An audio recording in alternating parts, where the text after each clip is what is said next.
Previously on My 2 Bits. Hook up my Flim Flam Brothers Super Easy Rift Connector 9000. They assure me it works properly. Just turn it on.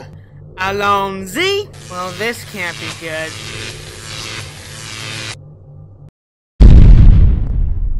Ow. Okay, that hurt. Is there any way you can get me back to my channel? Not anytime soon, I'm afraid.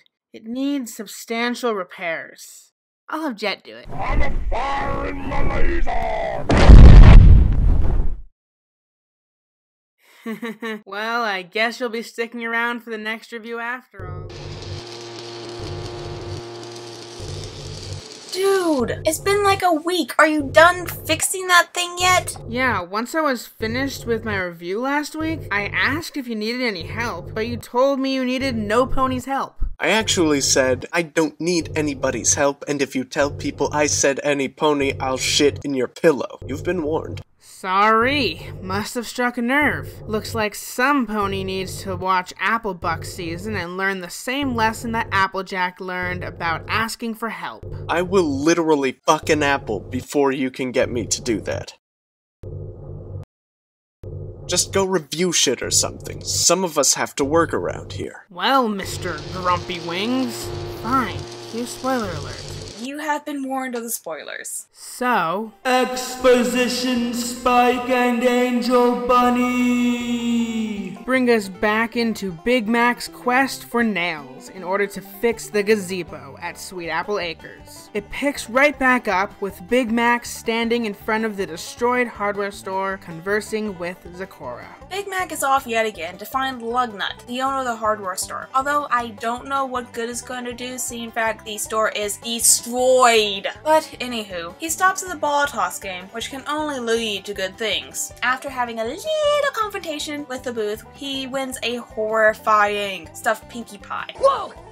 Dude, that's creepy. That he pawns off to the first pony he sees, which happens to be Fleetfoot, thus furthering her affections for him. He is then run over by the CMC, who were told to move their project from the craft tent after they burnt it down. Wow, Big Mac is hit so hard, his work harness flies off. He then begins conversing with the CMC. While he does so, Tweedledum and Tweedledummer, I mean Snips and Snails, walk up arguing about cutie marks. In order to show Snails why a pair of scissors is a cutie mark, Snips proceeds to bite the first rope he sees. That rope happens to be attached to the CMC's catapult, and so the unlit fireworks are launched through a convenient set of tiki torches and off to a undisclosed location. Foreshadowing. At least it wasn't Sweetie Belle's fault this time. Big Mac then leaves to ask around for Lugnut. Hey look, Derpy moved into her pod from part 1 of Return of Queen Chrysalis. Must be a lot warmer than the well she used to live in, at least according to Little Fimshy. Derpy lives in the well. Don't question the canon. Derpy is best pony. Side note aside, Big Mac's hunt leads him to a parade. Big Mac attempts to sneak through the parade route when he is yanked up onto Sapphire Shore's float. This, kids, is why we stay behind the barriers. However, Big Mac is mistaken for the lead dancer. This doesn't stop him from his quest. He uses the float to his advantage and looks for Lugnut, unintentionally creating a new dance. Big Mac then thinks he sees Lugnut in the crowd and jumps off the float, leading to photo finish, realizing that Big Mac has the magics. Not wanting to get sidetracked again, Big Mac promptly runs away, stripping from his Sapphire Shores outfit in the process. Then Cannon Spike, not to be confused with Exposition Spike, guilts Big Mac into buying his hoof-made products, which he immediately pawns off to the first pony he sees, which happens to be Fleetfoot. Again, I'm starting to see a pattern here. Yes, also, Spike is a con artist. I guess Flim and Flam must have taught him some of their tricks. Speaking of those two, what are they doing back in Ponyville? I mean, you would think that the ponies would have figured out not to buy anything from these two by now, wouldn't you think? Yeah, no pony in their right mind would buy a device from Flim and Flam. No pony at all. Totally not covering up something that may relate to that. Anyways, it is now nearing the end of the day, and so every pony is heading to the hoedown. So Big Mac thinks that is most likely where Lugnut will be. And to his surprise, they are doing the new dance craze that he unintentionally created earlier. Making his way through the crowd, Big Mac and T-Love end up bumping into each other. Apparently, Big Mac is quite the catch because he ends up starting a literal cat fight between her and Fleetfoot. Shirley thankfully shows up and tells Big Mac that Lugnut has headed back to his store to clean up after the CMC's reign of terror. Hold on a second. Dear sweet Pinkamena Diane Pie! Another observer pony? There's more than one of everything. Getting back to the story at Hoof, Big Mac has a brief chat with his sister Applejack, leading him to angrily trot away. Enter Zecora. She tells Big Mac to reflect on his day.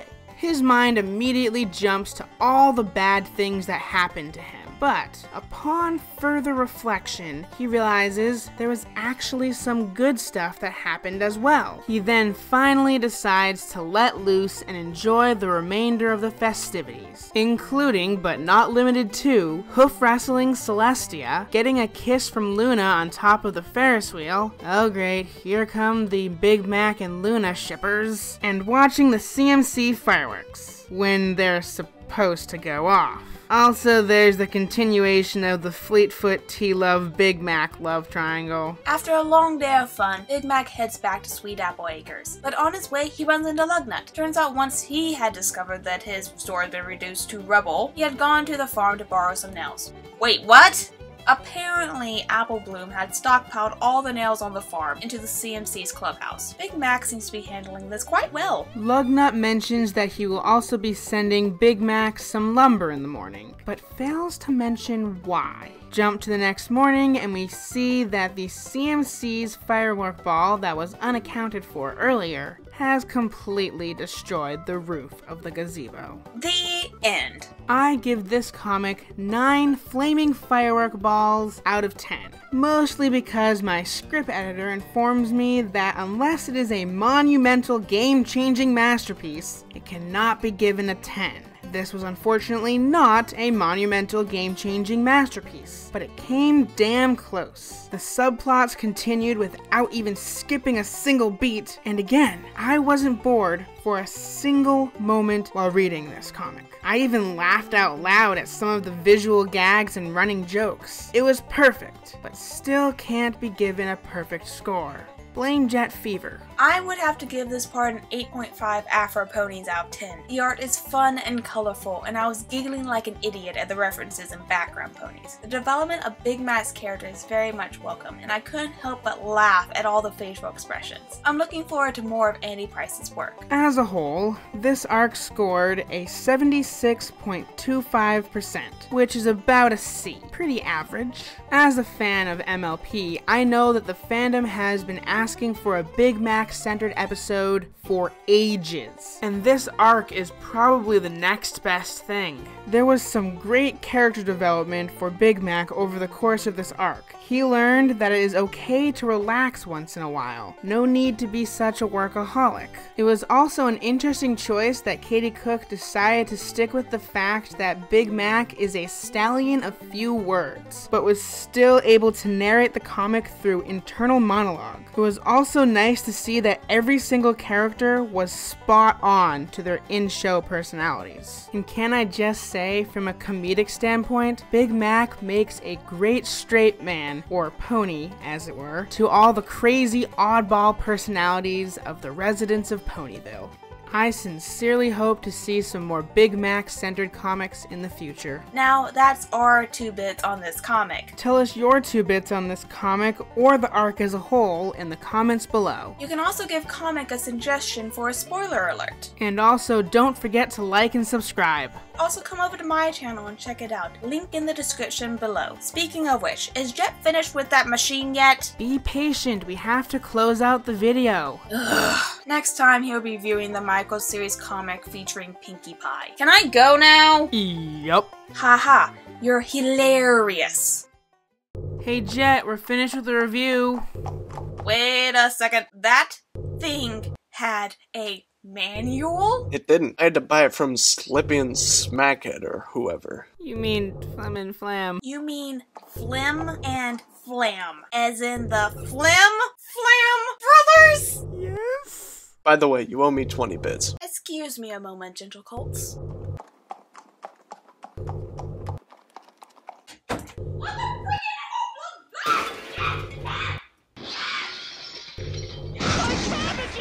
This place is worse than Omashu!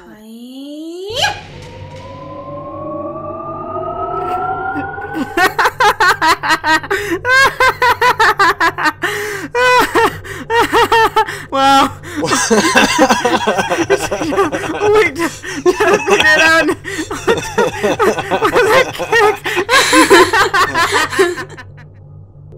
Well, I guess it's a goodbye. Yeah, I guess it is. It's been fun. Don't cause another explosion to get me here again. Just ask next time. Bye. For the love of...